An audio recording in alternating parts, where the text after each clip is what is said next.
Describe the smell, the texture, everything.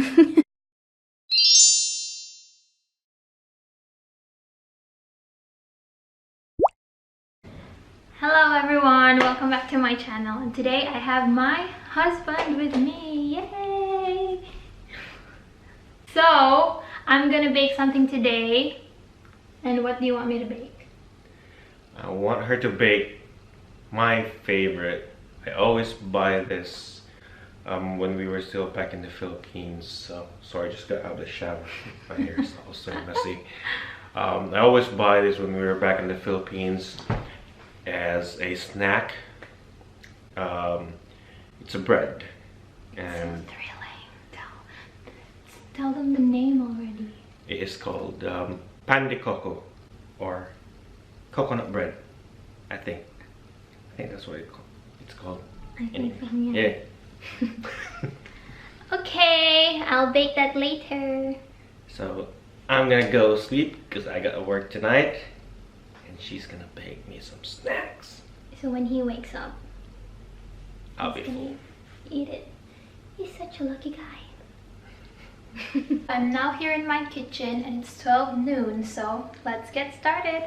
First, in a small bowl, let's mix together 2/3 cups of warm water and 2 teaspoons of yeast.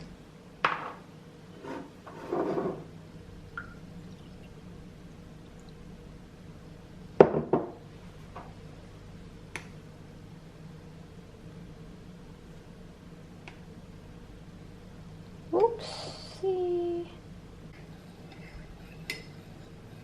Set that aside. Now we need to heat 2/3 cups of milk. Whoa. That was intense. Let's wait for it to heat up.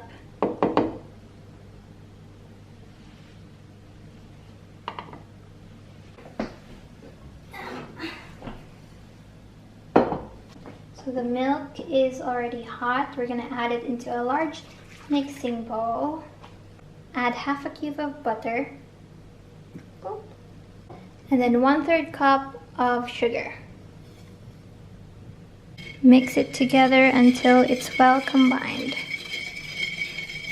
Now it's time to add in a teaspoon of salt. And then 2 cups of bread flour. The bread flour I'm using is Allinson's bread flour, very strong white. Let's not mix them all together. Mix in like a part of the bread flour first and then stir it with a whisk. Add in the rest.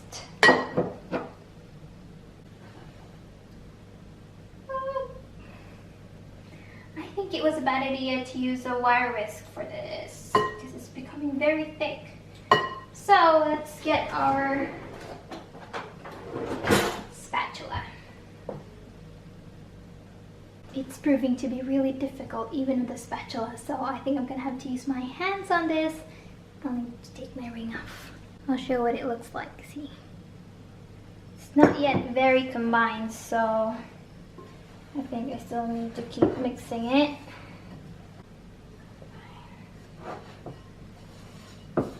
And then it's now time to add the yeast. And then 1.5 of all-purpose flour.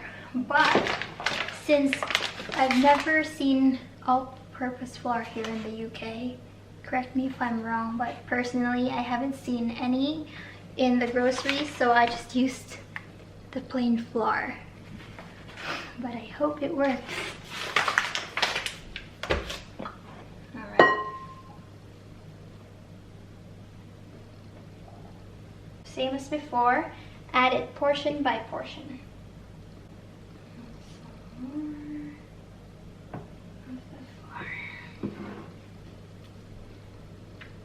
I'll use my hands once more. Use my hands once more. the yeast on my fingertips feel really funny. It says from the recipe, oh, I'll tell you later where I got this recipe, but it says on the recipe that the dough shouldn't be sticky after this. But look at it, look at it, it's sticky as heck. But maybe we'll get there. Oh, by the way, I finally got a tripod so I can shoot this video all on my own without waiting for anyone to hold the camera.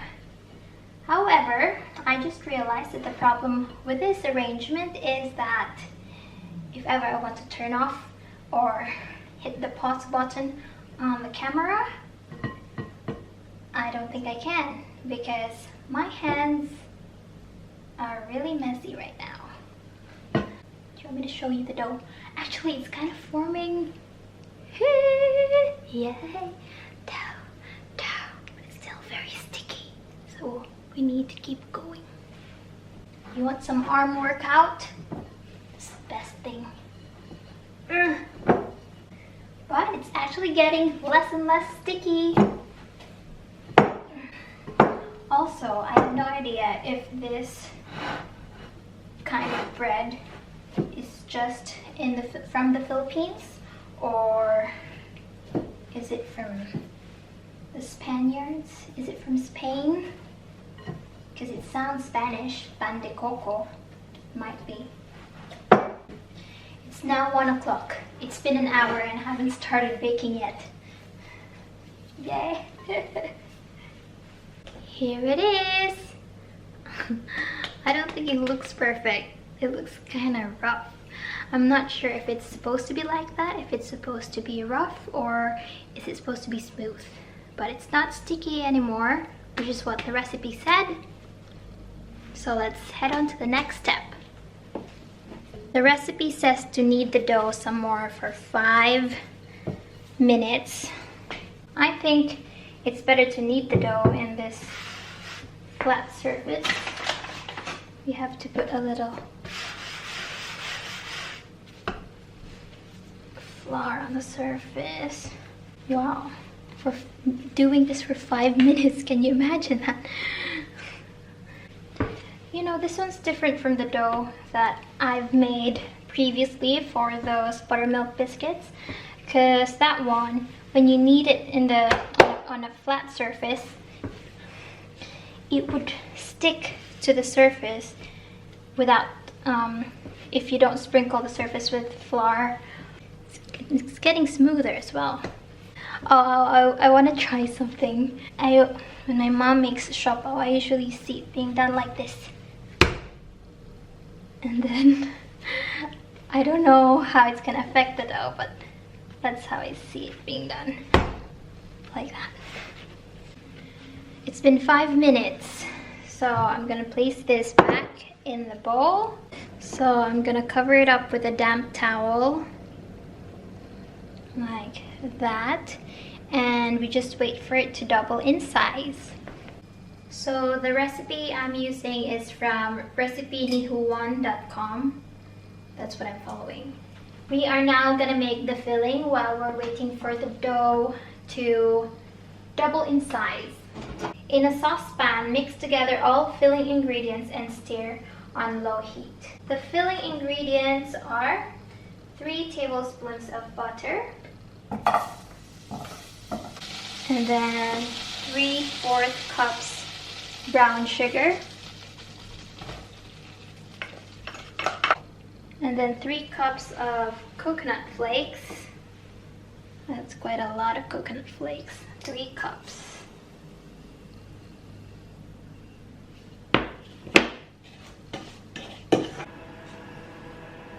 And then 1.5 teaspoon of vanilla extract.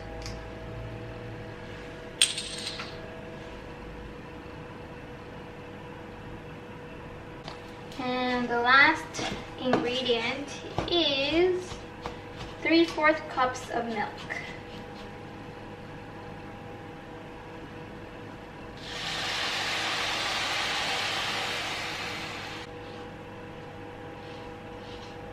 I'm so sorry for the bad lighting, everyone. It's just that it's a very gloomy day here. So that's what it looks like. I had to move it to the sink just to get the light from the window. So that's what it looks like. Now we just have to transfer this into this container. We can put it in the fridge.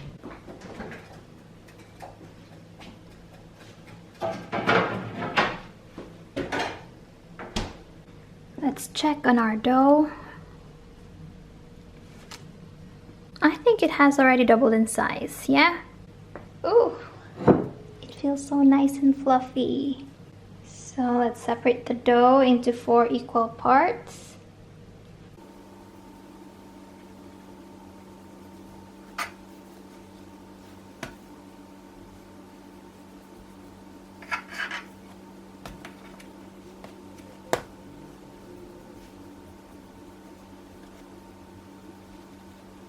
And then you divide each one of these into 6 equal pieces. So I just wanted to make it into a bit of a rectangular shape, so I know that I'm dividing it equally. I highly doubt that I will, but this increases the chance of me doing it close to perfect.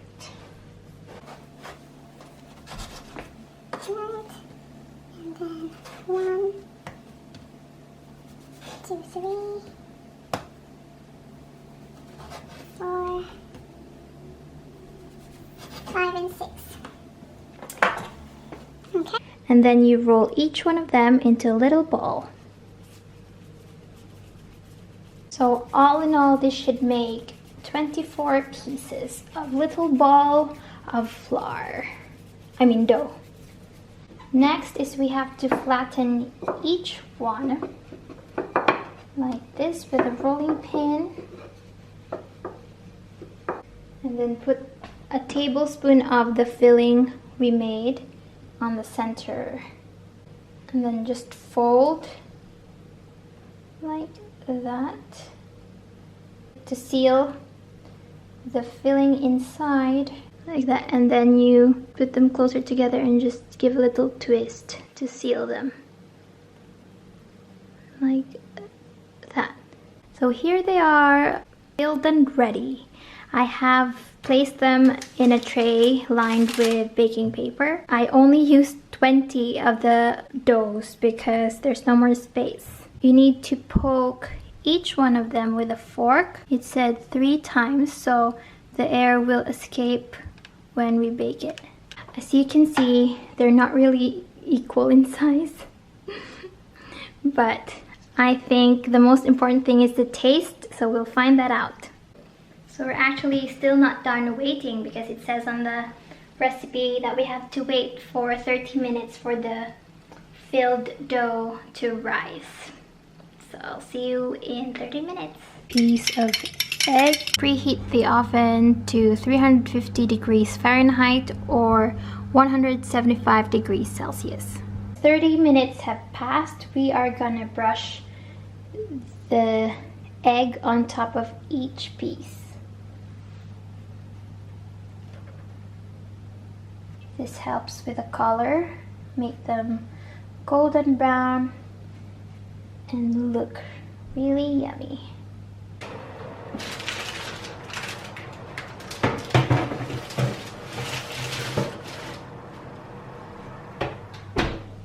Let's set the time to 15 minutes. Hello, good morning to you. You're awake from your afternoon nap before your shift. So it's time for you to try. World. It's time for you to try the pan de coco. Pan de coco. I'm gonna try this one. Describe the smell, the texture, everything. It's so fluffy. Really? Yeah. Does it look burnt? It No. kind of looks burnt, doesn't it? Well, yeah, but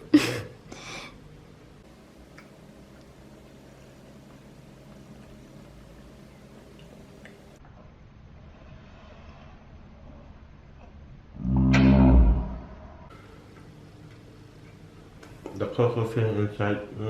Muy perfecto. How about the bread? The bread It's too hard. could have been undercooked a little. Okay. Next time then. But this is the pan de coco that I have been longing for.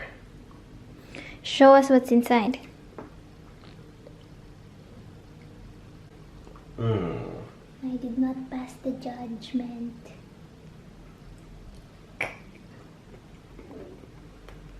8 out of 10. That's not too bad.